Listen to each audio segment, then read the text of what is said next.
Lost on a painted sky where the clouds are hung for the poet's eye. You may find him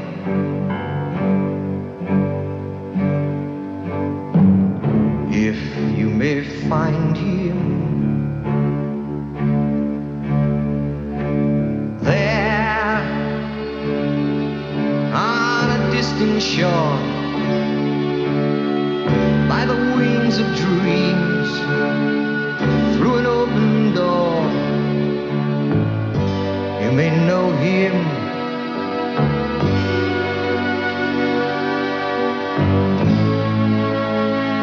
if you may be. There's a page that aches for a word which speaks on a theme that is timeless, and the one God will make for your day.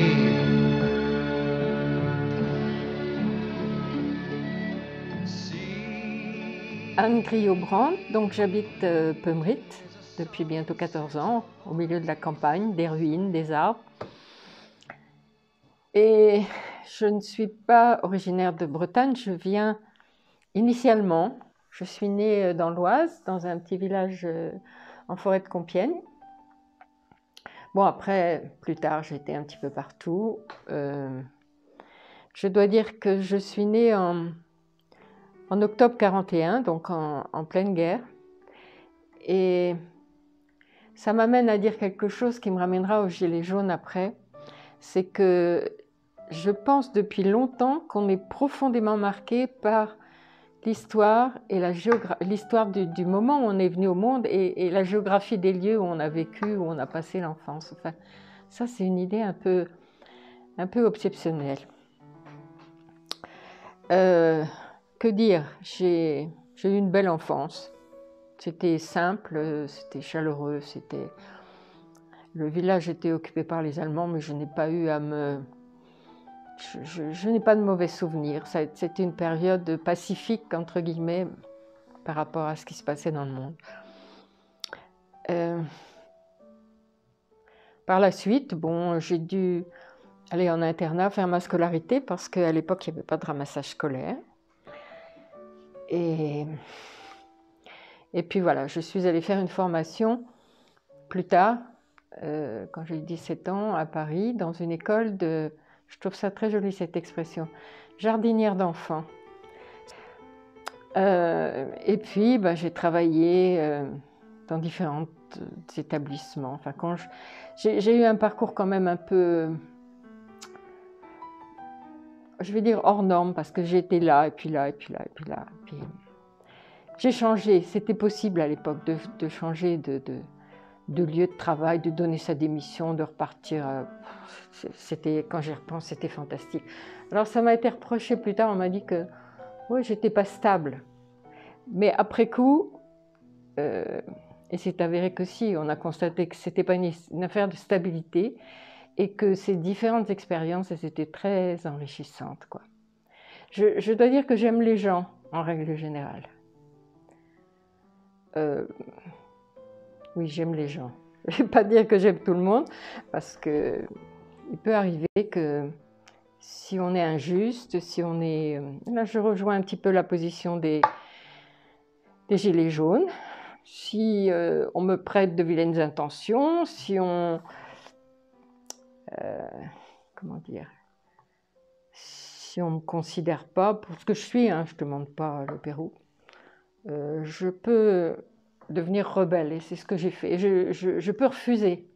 Et là, j'arrive à cette question que je me pose aussi. Il y a plusieurs questions comme ça, c'est des thèmes qui m'habitent en permanence. C'est la capacité à dire non. Et c'est pas facile, c'est pas facile. Je pense que je suis d'un tempérament un peu rebelle quand même au fond, hein, quand j'y repense. Si je prends toutes sortes de situations au cours de mon parcours. Et les Gilets jaunes, c'est ce qu'ils ont fait. Hein. Et ça, je dois dire qu'ils ont dit non à un moment donné, stop, quoi. C'est plus possible.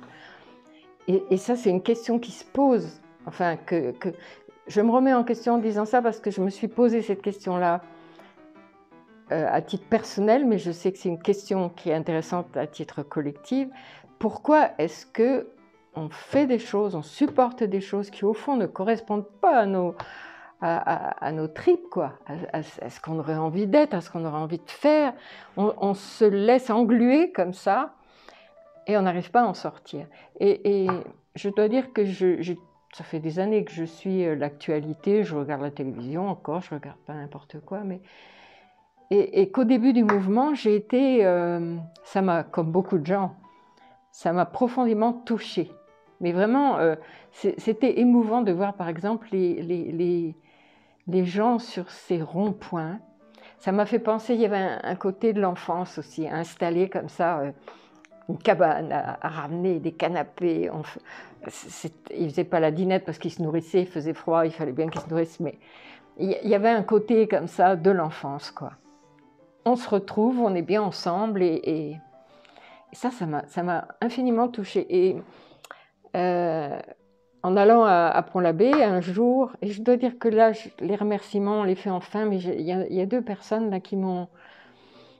j'ai vu devant la perception, j'ai vu Fredo avec son bonnet rouge, et puis notre ami Christian avec ses cornes de bouc, là, qui était devant la perception. Et leur gilet jaune. Bon, je suis passée une fois. Et puis, dans les jours qui ont suivi, en allant à Pont-l'Abbé, je me suis arrêtée. C'était Christian qui était tout seul. Et donc, je suis allée discuter avec lui. Et j'ai été vraiment... aussi, je me suis dit, voilà, quelqu'un qui s'est écouté, quoi. Puis en même temps, il était heureux d'écouter les gens, quoi. Donc, on a discuté un moment. Et puis, tout de suite, il m'a parlé des premières réunions qui avaient lieu dans le coin. Donc je l'ai loupé la première, évidemment. Alors ça c'était un beau premier contact. Et puis après, j'ai découvert Ker Maria. Et là, pareil, je me suis arrêtée. Et je suis allée, ma voiture était un peu loin, je n'étais pas sur le parking. Et c'est Daniel qui est venu vers moi. Extrêmement gentil, chaleureux, il est venu m'expliquer ce qu'il faisait, etc. Et je me dis, voilà, ça a été deux figures là qui ont marqué un peu mon... Bon, puis après, je suis revenue. Pour revenir à cette question de notre capacité à dire non, c'est vrai que quelquefois, j'entends certains dire « Oui, mais les gens, pourquoi ils ne viennent pas, ils nous font signe, etc. » Et je me dis, il ne faut peut-être pas non plus bousculer trop les gens, quoi. Il y en a qui sont en capacité d'arrêter leur voiture, de descendre, de venir. Il y en a même qui sont venus de loin. Il y a quelqu'un d'ailleurs qu'il faut que je rappelle, c'était un prof de philo de Rennes, je crois bien, qui est venu exprès à Ker Maria et qui m'a téléphoné régulièrement pour savoir où on en était. Il suivait sur les réseaux sociaux, tout ça. Bon, mais tout le monde n'est pas capable de faire ça et tout le monde n'en est pas à un niveau de... Et ce que j'ai envie de dire avec ça, c'est qu'il faut peut-être faire attention à ne pas juger trop vite, quoi, les gens. Et je repense à une phrase que j'ai entendue il n'y a pas longtemps et qui me plaît bien, c'est que on dit que l'exemple... une phrase qui dit « L'exemple, c'est la meilleure façon de convaincre. Ce n'est pas la meilleure façon de convaincre, c'est la seule. » Et je trouve que c'est vrai, ça. C'est pas en allant faire la morale aux gens, en allant les bousculer, en leur disant oui, il faut à tout prix venir, faire la révolution. Ça, c'est rebutant et ça marche pas, quoi. Enfin, je crois pas que ça marche.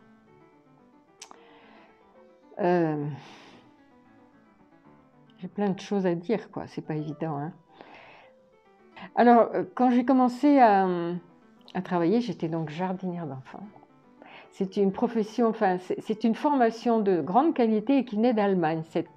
J'étais dans une école rue de Charonne, c'était vieillot, mais au niveau de la qualité de l'enseignement, c'était très intéressant.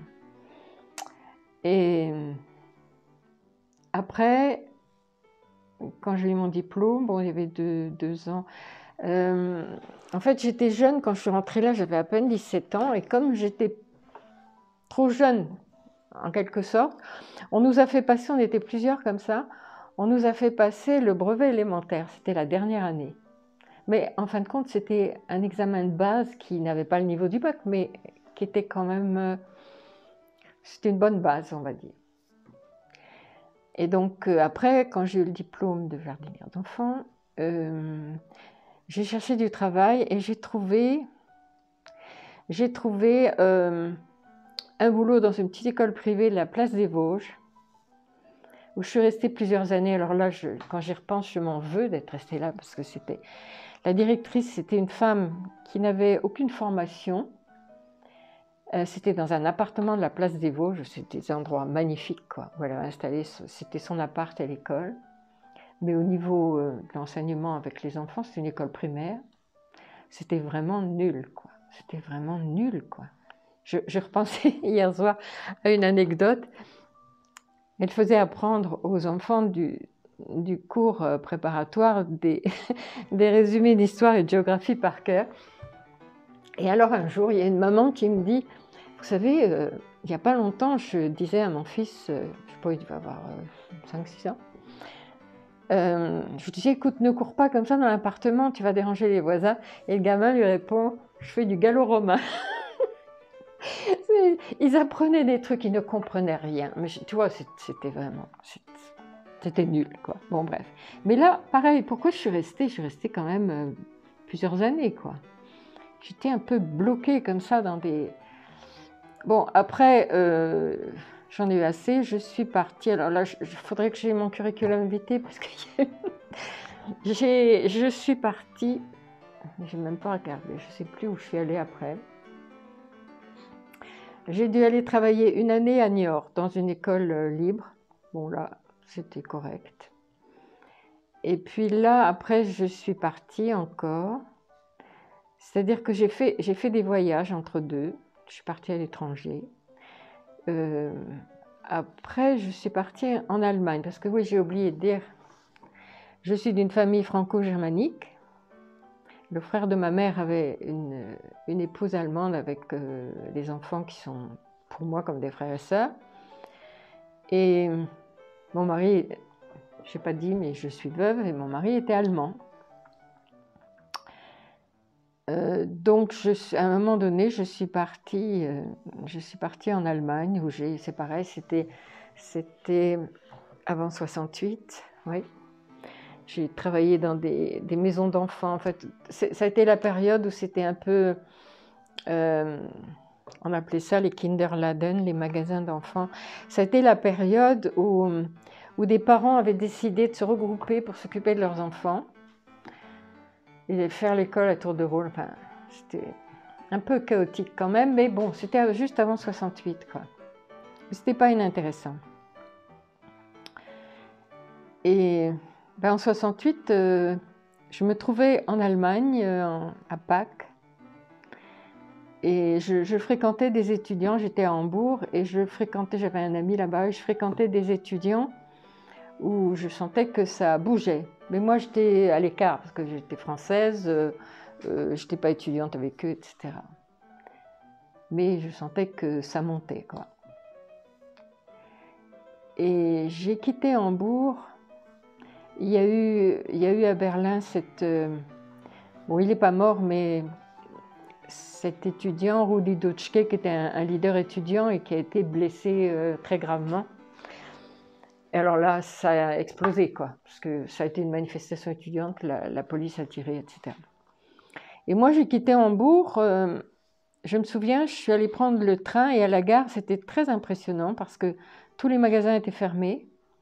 Le grand hall de la gare principale était vide et au milieu, les étudiants avaient mis le feu à toute cette presse d'extrême droite qui existe toujours, la presse Springer, enfin c'est vraiment les journaux. Donc je suis rentrée en France comme ça chez mes parents. Mais quand j'y repense, je me dis, mais on faisait ce ce qu'on avait envie de faire, quoi. J'avais quitté un boulot, je rentrais à la maison, mes parents m'accueillaient, enfin, c'était sympa aussi de leur part, parce qu'après tout... Et j'ai passé 68 en France, là, chez mes parents, à Tracy. Alors là, ça a été... C'était pas simple, parce que je sentais qu'il se passait quelque chose quand même, même si on dit maintenant ça ne servait à rien, etc. Et je retrouvais des amis à Paris, on allait se balader à Sorbonne et dans tous ces coins-là. Et c'est vrai que c'est... Bon, là je pourrais en parler aussi. Et quand on rentrait à la maison, je ramenais des papiers, des tracts, enfin bon, tout ce que j'avais pu récupérer. Et j'essayais de discuter avec mon père, et là ça a été très très difficile. Parce que lui, qui était né en 1901, il avait connu 1936. Et je me souviens, lui, qui était un homme pacifique, quoi. Qui n'était pas dans le conflit, il aimait beaucoup l'échange, la discussion. Là, il se mettait en colère, quoi. Il me disait, mais ça ne servait à rien, tout ce que vous faites. Enfin, j'ai senti que ça remuait chez lui des choses d'avant où il avait été déçu, où il avait été... Et puis après je suis retournée... Enfin, je suis restée là toute la période où tout était bloqué, parce que de toute façon, on ne pouvait plus... Je me rappelle que j'étais un petit peu au PSU, là, le Parti Socialiste Unifié, parce que à Paris, j'ai travaillé, quand j'ai travaillé à Paris. Et j'ai rencontré des gens intéressants, j'avais été faire un stage, là, et pour voir un petit peu, enfin, c'était des gens qui participaient à ce stage, c'était Rocard qui avait mis ça en place. C'était intéressant. Quand je repense à tout ça, je me dis, j'étais vraiment touche à tout, quoi. J'ai essayé de capter. Et après ces mois passés donc à Tracy, je suis retournée en Allemagne. J'ai appris beaucoup de choses par mon mari, qui était lui né en 40, donc il a vécu aussi, enfin pire parce que il était d'une famille où ils ont tous été décimés par la guerre. Mais j'ai appris beaucoup de choses parce qu'il a beaucoup lu, s'est beaucoup documenté, etc., sur la résistance en Allemagne, j'ai appris plein de choses, sur la musique, la littérature aussi, et tous ces intellectuels d'Allemagne qui sont partis, enfin, dans ce domaine-là. J'ai appris beaucoup de choses avec lui.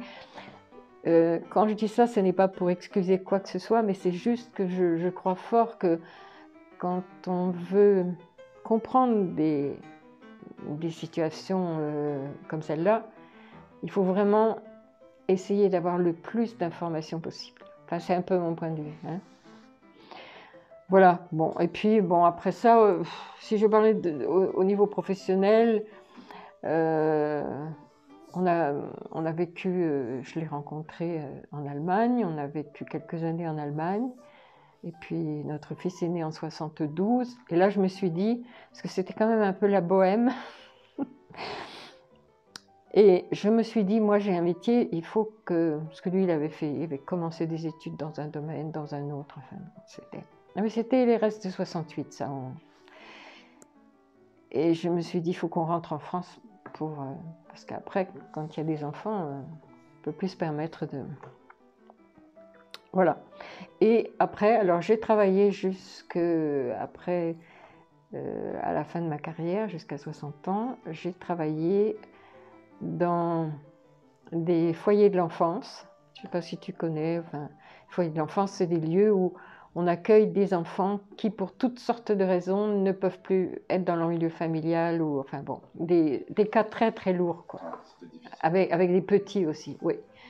C'est inimaginable. Je dois dire que là, j'ai connu plein de situations qu'on imagine. Je pense qu'aujourd'hui, c'est peut-être... je ne sais pas si c'est différent. Je crois pas.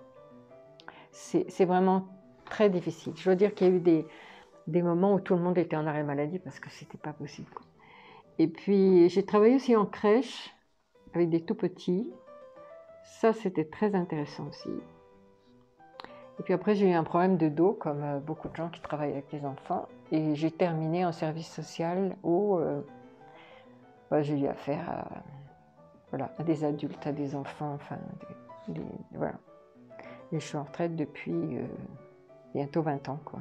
Non, je n'étais pas syndiquée, mais je pense que dans ma façon d'appréhender le monde et les gens, j'avais un intérêt pour la politique au sens fort du terme, c'est la gestion de la cité, pourquoi l'être humain, enfin voilà, et tout ce qui s'y passe. Et je trouve très dommage, enfin, je pense de moins en moins dans le groupe qu'on fréquente, que de dire on ne fait pas de politique. Bien sûr que si, on fait de la politique.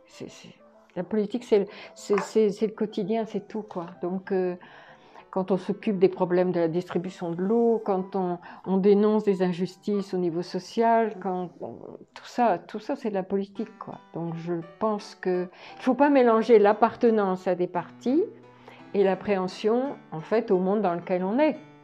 Hein? Je pense que c'est deux choses. Voilà, c'est très bien si on va dans un parti, dans un syndicat, mais quelquefois ça peut être aussi, pour un certain nombre de gens, un alibi. Oh ben moi, voilà, je suis là, donc j'ai fait. Je pense que je reviens avec intérêt depuis un an, quoi. Tout doucement, ça va faire bientôt un an, parce que j'ai rencontré de belles personnes,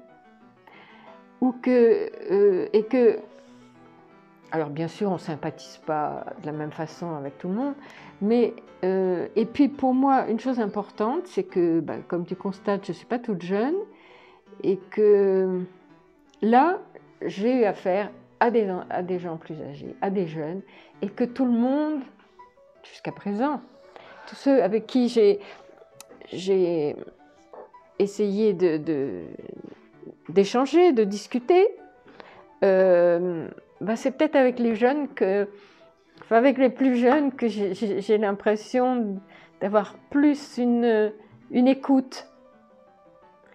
Ben, j'ai entendu quelqu'un l'autre jour me dire, oui, il y a ceux qui vont dans les manifs et ceux qui sont dans la réflexion. Non, non, non, non. Moi, je ne vois pas les choses comme ça. Je pense que tout ça, c'est pareil. Tout ça interfère. Ce n'est pas parce qu'on va dans une manif qu'on n'est pas capable de réfléchir aux sujets qui sont proposés. Après, chacun fait aussi suivant des intérêts où il a peut-être une connaissance, une expérience, enfin, où il a quelque chose à dire, ou qu'il accroche. Il y a un mot qui me vient à l'esprit, si tu veux, je dirais ensemble, voilà. Ensemble, ça ne veut pas dire que tout est rose, ça ne veut pas dire que tout est facile, mais ça veut dire que, enfin pour moi en tout cas, il y a un partage, mais je dirais ensemble, voilà. Parce que c'est ensemble qu'on peut avancer, c'est ensemble qu'on vit bien avec les autres. Et c'est un mot qui me touche parce que moi, ma famille, enfin, ce qui reste de ma famille, ils sont tous loin. Et j'ai une belle expérience d'une vie de famille ensemble. Puis après, au fil du temps, voilà, il y a des conflits où les gens partent, voilà. Et c'est un mot qui m'importe à titre personnel. Et puis là aussi, avec les Gilets jaunes, quoi. C'est pour ça que je reviens d'ailleurs.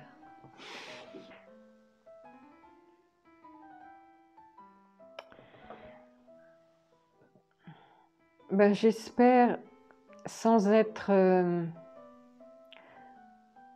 Moi, j'avance toujours avec beaucoup de doutes.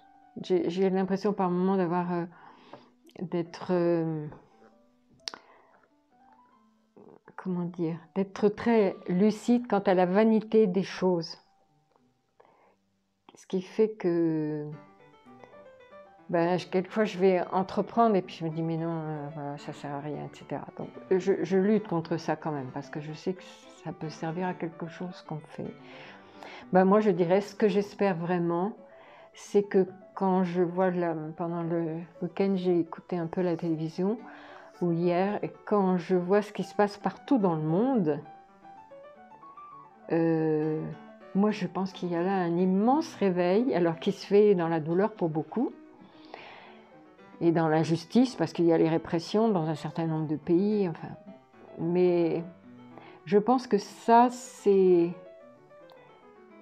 quelque chose, je dirais, qui qui me donne envie de continuer à faire le jardin, à planter des arbres, etc., quoi. Me dire, bon, voilà, ça va très mal, mais en même temps, si tout le monde se bouge comme ça se passe en même temps, et à notre niveau on peut le faire ici aussi,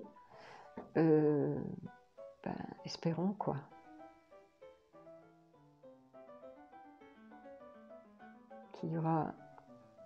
Qu'il se passera quelque chose, qu'il adviendra quelque chose dans l'intérêt des êtres humains, quoi. C'est ça que j'ai envie de dire.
Je sais pas si c'est très bien, mais...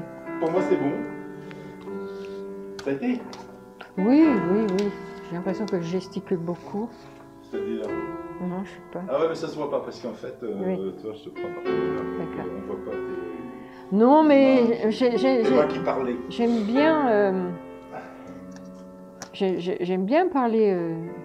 j'aime bien parler avec les autres. Hein. Ouais. Ouais. Bah, c'est un format intéressant en plus parce que... Non, mais c'est bien, c'était derrière, quoi. Tu vois, là, c'est vrai, je n'ai pas regardé l'appareil. Ah ouais, Comme tu si, l'as oublié. comme si, Tu l'as oublié. c'est comme si je discutais avec toi, Ouais, quoi. tu l'as oublié, c'est le but Oui. aussi. Mais il y a plein d'autres choses, hein, à dire, mais bon, je ne peux pas tout.